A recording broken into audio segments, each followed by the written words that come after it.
welcome back to the channel. And today I want to talk about drones. No, I don't want to talk about, I want to rant about drones, not about drones themselves, but drone regulations, because the world's going crazy. And if you're a regular on this channel, you'll know what I mean. But I'm going to talk about, there's a few countries on my list here to talk about today. I'm going to start off with Australia. Yay, Australia used to have some of the best drone regulations in the world until the politicians got involved, and then it all turned to custard. There's a whole raft of new regulations planned for Australia. Stupid things like forbidding children under 16 to fly without adult supervision and requiring a regular test. It has to be renewed every 3 years. Get this, in Australia they want you to sit a test every 3 years to show that you're up to speed with the regulations and things. But you don't have to sit a test every time you renew your driver's license. And how many people die on the roads? How many people have been killed by recreational use of multi-rotor drones? There's something doesn't make sense here, and that's something for another video as well. But I'm going to do a whole video on the Australian scene very soon. I've got some information which you will know. It's jaw-dropping, honestly. I had to pick my jaw up several times from the carpet. It is terrible what's happening in Australia and what's going on behind the scenes. Stuff that you would not believe. And I hinted before, you know, Google wants to buy the airspace and use it for themselves. They generated $5 million in revenue from drone deliveries in Canberra so far with their Google Wing. $5 million. Do you know how much tax they paid on that? $140,000. Because all the profits were shifted back to their little tax haven. So, yeah, anyway, enough of that. Big video coming on the Australian regulations and the political meddling that's going on behind the scenes. So if you're not a regular subscriber to this channel, then subscribe now. You could miss that, and you wouldn't want to, because it's an eye-opener. Right, moving right along, USA. If you live in the USA, the good old United States of America. Yeah, it's America, okay. Yeah, Lance, it's Lanc actually. If you look at it, it's spelled Lanc, L-A-A-N-C. It's the air traffic control system, well, not air traffic control, but basically a logging system and an authorization system. That's now opened up for non-Part 107 users, just recreational flyers. So if you want to fly in controlled airspace, you have to go on and get permission, and there's a number of apps that provide that. I think if you go and look, it's, I don't know, there's a whole heap of them. I might put some links in the description if I feel up to it. But yeah, so you can fly in controlled airspace, or you can ask for permission to fly in controlled airspace. No guarantees you're going to get it. Because, you know, you're flying your little mini whoop under the trees and in a park somewhere. You know, 747s all over the country are endangered if you're not on Lanc, telling them that you've done that. Anyway, more on the American situation later too, because this, again, it's just crap. But moving closer to home, to New Zealand, which is where I live. Now here in New Zealand, as in just about every other country in the world, the airspace regulator hadn't done too bad a job of coming up with rules to control drones and model aircraft. It was a reasonably light-handed touch. There were some aspects I didn't like, such as you have to get permission to fly over anybody's property, but only if you're flying a drone or a model aircraft. If you're flying a 172 or a microlight or a 747, no, you don't need permission. You can fly over people's properties with impunity, but if you're flying something much less dangerous, then you need their permission. Work it out, it's crazy. Anyway, so yeah, generally speaking, New Zealand's drone regulations, parts 101 and 102 of the regulations were reasonably good. We could live with them, right? We weren't totally happy, but we could live with them. That was when the regulator was making the rules. But now the politicians have waded in, wooden heads from Parliament have waded in because they've been reading the papers and they know how dangerous these drones are, so they're going to fix it. And they went to CAA, as I've said in previous rants, they went to CAA and said, look, you've got to start introducing registration and all this sort of stuff. And CAA said, no. We understand the problem and registration isn't going to fix it. So the politicians said, right, if you're not going to do it, we'll give it to someone else to do. If you're not going to follow our dictates, we'll give it to a government department that will do exactly as we tell them. And that's what they've done. They've given it to the Department of Transport. Covered all this in previous videos, but here's stuff or if you're outside New Zealand, you didn't know this. CAA commissioned some surveys to get an idea on how many drones there were in New Zealand. They came out with some figures, which were published. They said there's about 280,000 drones in New Zealand. Now, I thought that was a bit high. I thought, yeah, right, 280,000 drones. I don't think so. But those were the figures that CAA gave to the media and spouted out at press conferences and things. So that's the figure that we're working with. Then, just a couple of weeks ago, the government here was pushing this new Department of Transport to get out there and, you know, let people know we're going to have some really tough drone regulations because we're all about safety. Anyway, so they came out and said there are 77,000 drones in New Zealand. Hang on a minute, we've just lost 203,000 drones in the stroke of a pen. What happened to the 203,000 drones that would be the difference between 280,000 and 77,000? You can't, I mean, I can understand, okay, the figures are out by 10 or 20%, but a factor of 3 or 4? In fact, a factor of nearly 4. If you got your numbers that far wrong, then you shouldn't be having anything to do with making up rules because you don't understand the problem. You can't just pluck figures out of your backside. If you're in America, it's out of your ass. If you're in New Zealand, it's out of your ass. You can't pluck figures out of your ass and say, this is the number. You can't do that. It ruins your credibility as a regulator and as a, making up rules. If you don't understand the problem, the scope of the problem, the scale of the problem, the nature of the problem, you can't come up with a solution for it by way of regulation. You're just dreaming if you think you can. So what do you do? Anyway, but it got worse. It gets worse.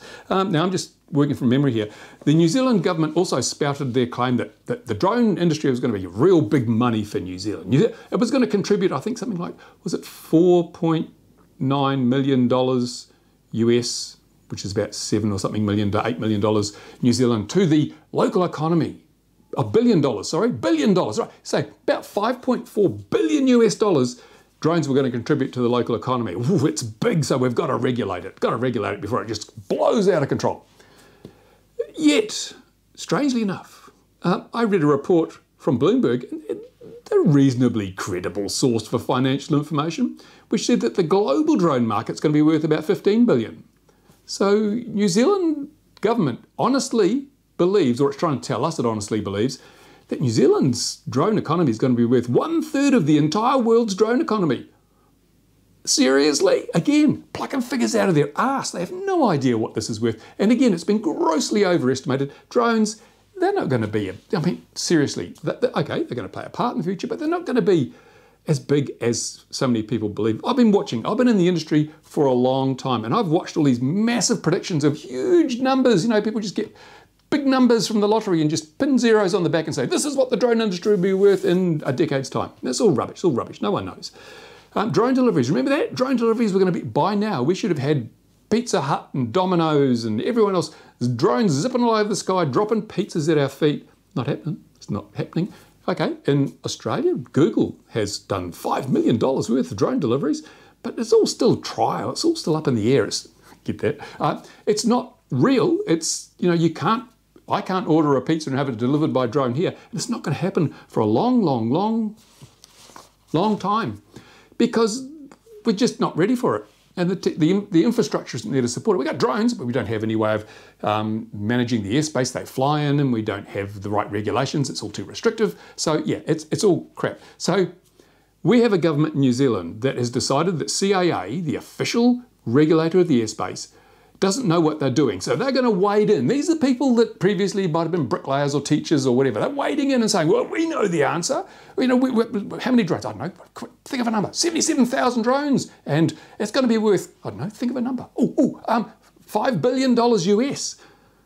And then they're going to make rules up based on this completely fabricated figures and numbers. And they're going to say, this is why we need to make sure you are all registered. And this is why 16-year-olds can't fly drones. And this is why we need to take your firstborn as payment. No, this is completely fabricated, all this information. It's no justification for imposing harsh restrictions and regulations on people that haven't done anything wrong. Remember, here's the death toll from the recreational use of multi-rotor drones. And that's what it's been forever. Yeah, it'll change eventually. But meantime, a young child got killed with a golf ball in America. It was her father swinging a club, bing, golf ball, hit the girl, she died. Very unfortunate, very tragic, very sad, but it's not the only case of people dying as a result of being hit in the head or elsewhere with golf balls. But we don't see politicians rushing out saying, we've got to register golf clubs and golf balls because they kill people. No, why do you think that is? I have a feeling that if you canvassed a bunch of politicians, quite a large percentage of them would play golf. If you canvass the same politicians, very few of them would have drones. And of course, politicians are happy to pass rules that affect other people, but they don't want to pass rules that'll affect them. So golf, no, that's safe. Well, okay, people die, but we don't need to regulate it. Recreational multi-rotor drones and model aircraft, oh my God, that's so dangerous. It's only a matter of time. And remember, George Mason University says that's 400 years before a drone hits a plane and someone dies. 400 years, seriously. And of course, they dismiss these university studies that crunch the numbers and bring science. Oh, you can't bring science into it. That 400 years, no, we're not going to let that. We don't believe that. Unless someone's plucked it out of their ass, it can't be true. Our figures are true. We plucked them out of our ass. Oh, what do you do? So, and also the New Zealand government's making constant reference to Gatwick. Oh, you know, the drones at Gatwick, despite the fact there is absolutely zero evidence there were any drones at Gatwick. That's right, we don't want facts, we don't want science, we don't want evidence. We want to pluck stuff out of our ass and use that to justify draconian restrictions on the safest hobby in the world. Something doesn't look right in this picture, does it? That's why I rant, because it's outrageous. If you put this in a novel, people say, oh, it's incredible. You can't. No, that's unbelievable. But here it is, real life. This is what's happening around the world. And people are going, yeah, okay. Yeah, sounds fair to me. Yeah. Oh, I should check my ass and see what numbers come out. Anyway, so that's my rant for today. I hope you've enjoyed it. I've enjoyed making it. Remember, if you're not a subscriber, subscribe, because I'm going to bring you a lot more stuff that you didn't know about what's going on behind the scenes in terms of regulations and the utter folly that's going on. You know, remember that UK drone registration system was going to cost £16.50 a year, and it was going to cost £2.1 million a year to run. I think they've spent already or the cost of setting up the database, £4.1 million to set up a database on a Raspberry Pi that'll sit beside someone's bedside table and run off an AA battery and handle God knows how many records. Let's do the sums. How many people in the BMFA? I don't know. What is it? 10,000? Something like that? Maybe more. But if we scale it, I mean, the total number of drone registrations in the UK is not going to be the figure they came up with, so the price will be enormous. You can do the math. Work it out from what I gave you with the New Zealand-US relationship. And remember, of course, there are now many, many, many times more drone users than manned aircraft pilots, right? Many more people fly drones than manned aviation, Cessnas and stuff like that. But we don't get any say. Yeah, pilots get a say, companies get a say, Google gets a say, but we, the people most affected by these regulations, we get virtually no say. One seat at the table, the rest of the table's filled with airline pilots and Google and Amazon and other special interest groups who are all looking out for the money. We just want to have a safe time flying our toys, but that's not to be allowed. Anyway, there you go. Thanks for watching, guys. Stay tuned. See you again soon.